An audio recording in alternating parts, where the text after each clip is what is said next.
What's up, everybody? Dirk here. Gonna take you through my Iron Man build.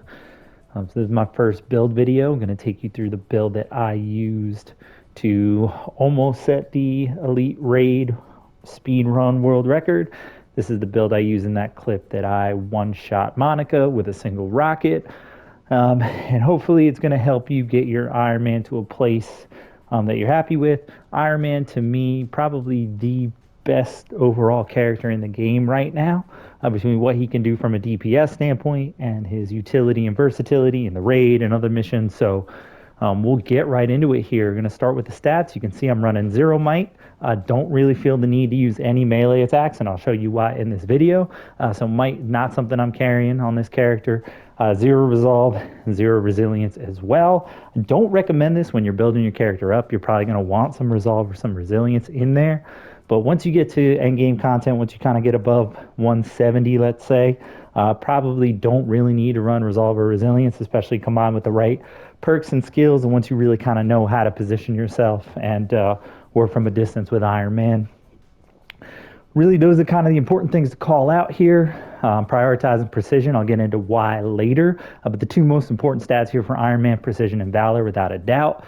And then proficiency, you want to try to get a single roll of proficiency. I think it really helps on Iron Man, just bumping up your crit chance a little bit and your perk chance as well to kind of trigger some of the perks that we'll go over here in this video. But to start, look at slot 1. So slot 1 here, these lightweight Spartan gauntlets. What matters most with these is really that third perk, rampant assistance. But we've got a great roll here, precision, valor, proficiency. This piece is a random drop, so you can't really get it from any specific mission or by farming any specific mission. You just want to kind of, play the game, open chests, complete objectives, run vaults, open chests. But the most important thing you're looking for on this, 2 stats, precision and valor. If you can get precision, valor, and proficiency like I did here, that's even better. But you really want precision and valor, and then that third perk, rampant assistance. The other 2 perks, to me, don't really matter. Rampant assistance is probably the best perk in the game for Iron Man. I'll show you why right here. So using this perk with that increased heroic charge rate, when you activate your L1 support and you become overcharged, if you look, your heroic charge rate goes up pretty exponentially here. So that's going to give you the ability to get your heroics back very quickly, which on Iron Man is very important because you can basically then have infinite intrinsic and be able to fire missiles and other weapons as much as you want without basically running out of intrinsic. So for general content, that's the piece I'm going to use most of the time. To me, that's the most important piece and the most important perk you can have on Iron Man. But there are other pieces that I use situationally. This one is another favorite of mine, especially for DPS situations. Again, you're looking for valor and precision. And the third perk, Armory Boon. So Armory Boon increases the crit chance on all your weapons by 12% in my case, but it can roll as high as 18%. The nice thing about that crit chance, it's like giving you a roll of proficiency without actually needing to have proficiency. That increased crit chance when you're firing a whole bunch of rockets really fast can really help you kind of max out your DPS. So that's a great piece. Again, another random drop you're going to need from, vaults, villain sectors, playing missions, loot bots, all that kind of stuff. Another piece that I like to use here, this piece with Rampant Spike is another great piece, giving you additional attack damage while overcharged. Or this Faultless Tachyon piece, Gauntlets of the Storm, that you can get from the Monica mission, you can get it from Tachyon Rifts, you can get it from the OLT sometimes, is nice. I used to use this when I was fighting Klaw and using a Vibranium weapon with Faultless buff, so I could basically try to get damage buff and attack surge up at the same time. But what I found when I had both of those buffs up and I was basically firing a whole bunch of rockets at Klaw, it basically was too much DPS that it didn't register. So I actually kind of switched back to this Armory Boon piece and combined that with a Faultless buff and felt like that was kind of the best option for me for boss fights. So to kind of summarize it all, you want this piece with Rampant Assistance for general content. You want this piece with Armory Boon for boss fights, or you could also use something like a Rampant Spike or an Armory Breaker, which is going to give you increased weapon damage. Getting into the second slot here, you're looking at Repulsors of the Storm. This is a unicorn roll here, so you've got targeted buff, You got status on rockets, and then you have targeted tachyon surge, valor, intensity, and precision. You want at least valor and precision on this. This piece you can get from the tachyon anomaly event. You can get it from a daily tachyon mission. You can get it from the Monica villain sector. This piece, I will warn you, is an extremely rare drop. Very, very tough to get. Drop rates on it are extremely low. That's why we call it a unicorn piece. And honestly, not super necessary unless you are basically trying to speed run the game or do things at a super, super high competitive level. Otherwise, a regular targeted buff piece works just fine. I don't have one right now that I could show you an example of in my inventory, but basically you'd be looking for Valor, Precision, and targeted buff, that first perk, and then the second perk, ideally you want status on rockets. And I'll get into that in a minute as to why you would want status on rockets, even if you're not using the targeted tachyon surge perk. Some other pieces I like to use. So right here, this discordant muon ray that drops from the regular or elite raid is a great piece for fighting Klaw. And the reason is in the elite raid, when you are attacking Klaw, if you aren't attacking him with vibranium damage, he takes less damage. So even if you attack him with any other type of damage, even if you have damage buff, tax surge up, if it's not vibranium damage, he will take significantly less damage than if you just were to attack him with vibranium while having a damage buff up. So you want a good vibranium weapons piece for when you're fighting Klaw. In this case, this is pretty much the best one you can get. Maybe the only thing you could do better here is to have a 2-stat roll, but you can get this from the regular or elite raid, and you want valor and precision on this piece as well, at least. Other pieces I use here, so this targeted spark ray I use for the the stun phase against Klaw. Basically use this to get my heroics back very quickly, get my Hulkbuster back quickly, get Overcharge back quickly, so that I could kind of keep that Hulkbuster up and get through that stun phase very quickly. So that's why I have that piece here. And really that's kind of it for slot 2. So kind of summarize, you want a slot 2. If you can't get this unicorn piece that you see right here, you want a slot 2 with targeted buff, status on rockets, and valor and precision. That's the way to go. So what I'm doing in slot 3 is I'm taking this piece, this unicorn piece with status on rockets, and I'm combining it with a plating of the storm. So this piece drops, again, tachyon rifts, Monica mission, possibly OLT, tachyon anomaly event. And the important thing here is I've got 2-stat roll, so it's really kind of a bit of a stat stick with the valor and precision. But on top of that, I've got this cosmic potentiator perk, that second perk right there. So that status perk, you want that potentiator, which increases your status damage by 20% to match whatever status you have on your rockets. So if you're running a unicorn piece, you want it, obviously, cosmic rocket, cosmic potentiator. If you have a regular targeted buff piece, and let's say you've got, plasma on rockets or gamma on rockets, you would want a slot 3 gamma potentiator. Other pieces I use in this slot, this discordant shielding, this can actually drop from the regular or elite raid. A lot of people like Unibeam Explosion. It's kind of a cool perk. I don't think it's super necessary, but if you can get it, that's great. But the other perk you want is you want the Reverberation Breaker with the 25% vibranium damage combined with your vibranium weapons. Once you have that vibranium status on Klaw, you're going to get that 25% damage boost, which is pretty great in terms of trying to one-phase Klaw and DPS him, apply as much DPS as possible. Another piece that I used during my original speedrun when we broke the world record, I don't really use it as much now, is this Omega Shielding. This can drop from the OLT mission or from the Cosmic event when that goes on. What I like about this piece, it has precision, has a little resolve, so it helps in terms of when you're leveling, kind of giving you a little more health, a little more defense. It's got a reactive cosmic surge, which I think is also helpful in terms of survivability and surviving content while you're leveling. And then the last thing I like about it is it's got proficiency. So again, I talked about a single roll of proficiency being really beneficial for Iron Man. So before I had that over in slot 1 over here, I was getting that from this OLT piece in slot 3. I don't recommend 2 rolls of proficiency, because what you'll see is, even though if I were to basically put on 2 rolls of proficiency, it's not going to impact my range stats that much.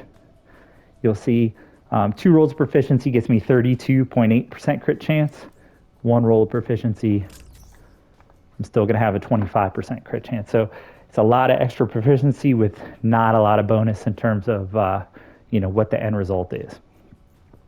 Getting into slot 4, I think you really only have one true option in slot 4, and that is the Centurion's Mark 15 Quantum Reactor.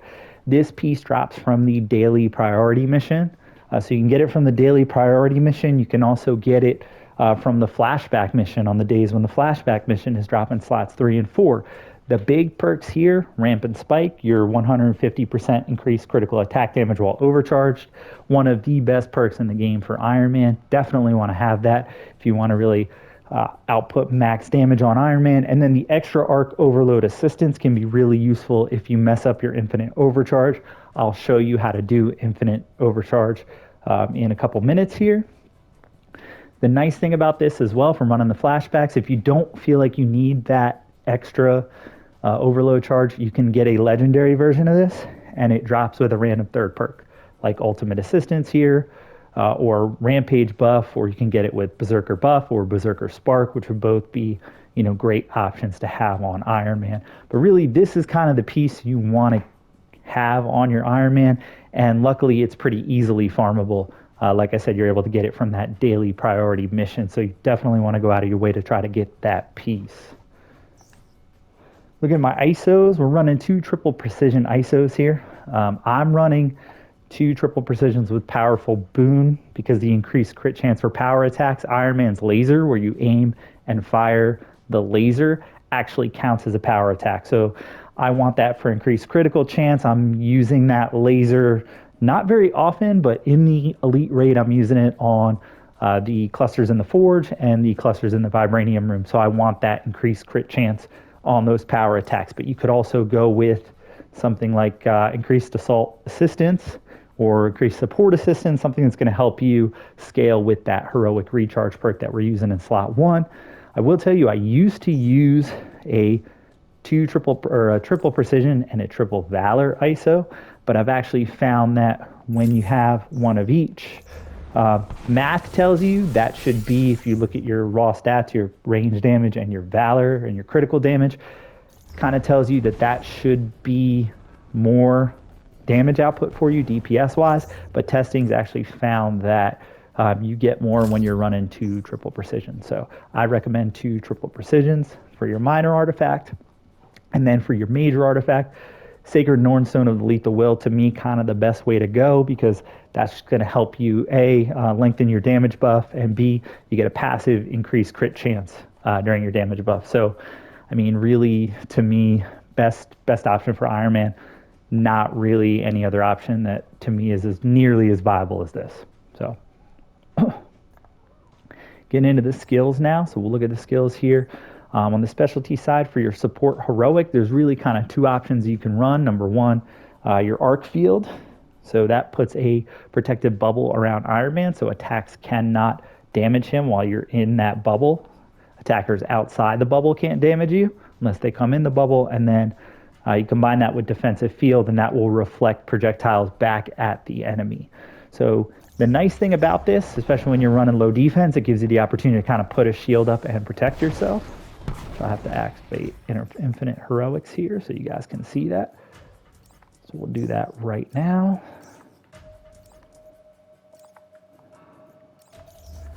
When I do this, now I have an arc bubble.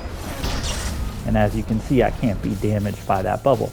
The bad thing about this bubble, it can get in your teammates' way. When they're attacking, it'll actually block your teammates' attacks as well. So one of the things I try to do if I'm using this is fly kind of high up out of the way when I activate it so that I'm not in my teammate's way, right? Or I'll take it off, and the other one that I like to use in certain situations is over here. I'm using the arc supercharge to extend that time, just give me a little extra overcharge time, and then the arc jolt in case I need to revive a teammate. So you can see then when I pop this, my timer is a little bit longer there, which I think is very helpful as well. So those are the two options that I use there on the support perk. Specialty, talking about the Unibeam here for your Assault Heroic, I use Precision Refractor combined with Energy Condenser. And I'll show you why with that right now. So the cool thing about that, when I talk about using the Heroic Recharge piece with Rampant Assistance to basically give you infinite overcharge, if I tap my L1 here, my Support Heroic, and then I tap my R1, the Unibeam, you can see that timer go up to 23 seconds, right? Now I watch that timer kind of count down here, right? My Unibeam fills back up, 25 seconds.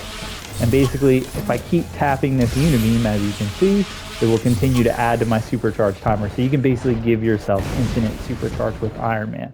I'll reset the harm room and turn infinite heroics off so you can kind of see it work with a real practical example here.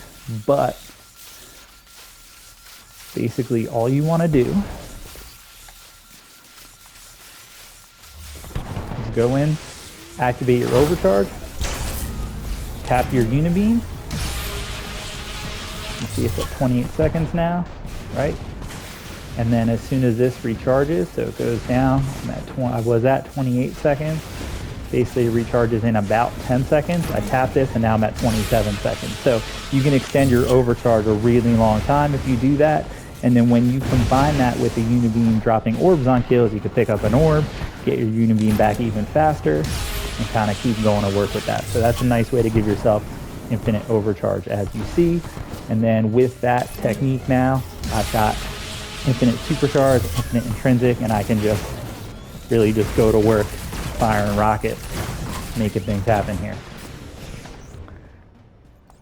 So to me, best way to go for Iron Man, Precision Refractor, Energy Condenser. If you're looking for DPS out of the Unibeam, then you really want to go Reserve Capacitors and Concentrated Fire.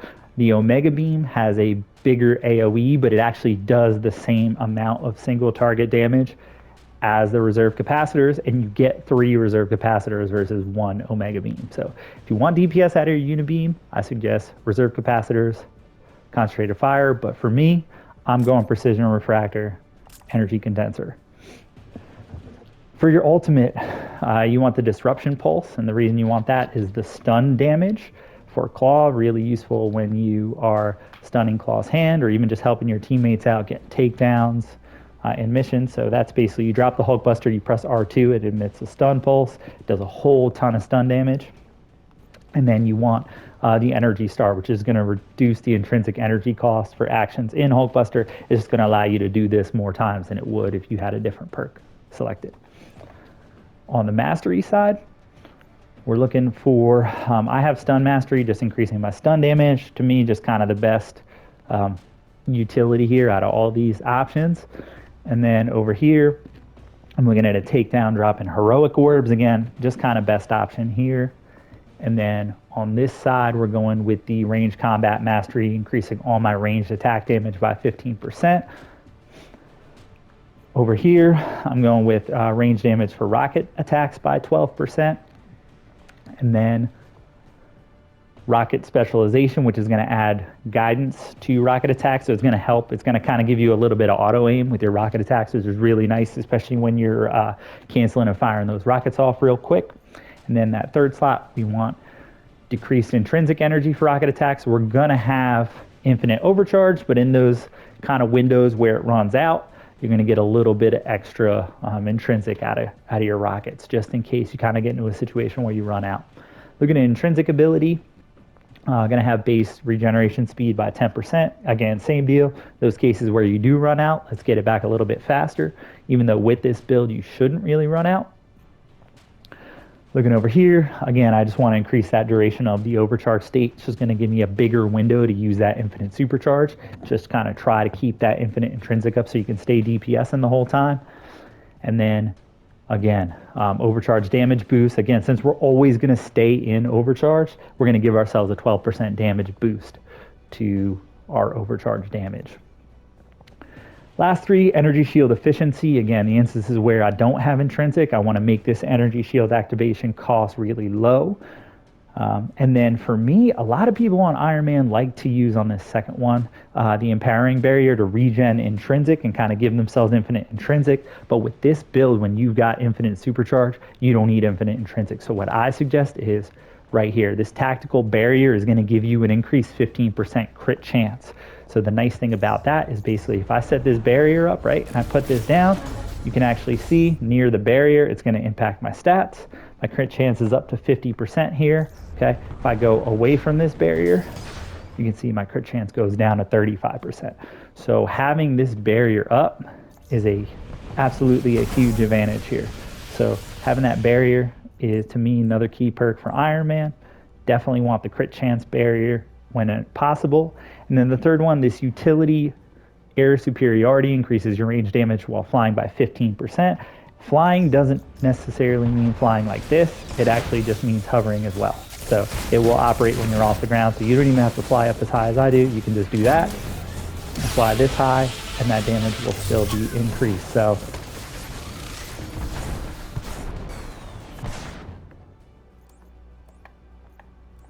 moving to the champion skills. Obviously being 325 now, mine are almost all maxed out. But when you start with Iron Man, you want to maximize the tactical boost. So you want to start with crit damage, crit chance, then utility boost, heroic charge rate, and perk chance. You kind of want to build those four concurrently is what I would say. And then you can work on some of these other ones such as stun and status damage, status resistance, the defense perks. And then I kind of fill out these combat boosts last because they kind of tend to be the least impactful. So that's more or less it as far as this goes. I'll kind of leave you with some gameplay and just kind of show you how to do what we like to call in this world skilled animation canceling rather than rocket cheese or rocket slam. You know, use that word around here. You see, you just want to kind of slide your finger across and switch weapons. And you see how quickly I can DPS out some of these guys right here. That's it. Feel free to hit me up in the comments on Twitter or on Discord if I can help you or answer any questions. But like I said, Iron Man's one of the best characters in the game, in my opinion, maybe the best character in the game. So have fun with it. All right. Thank you.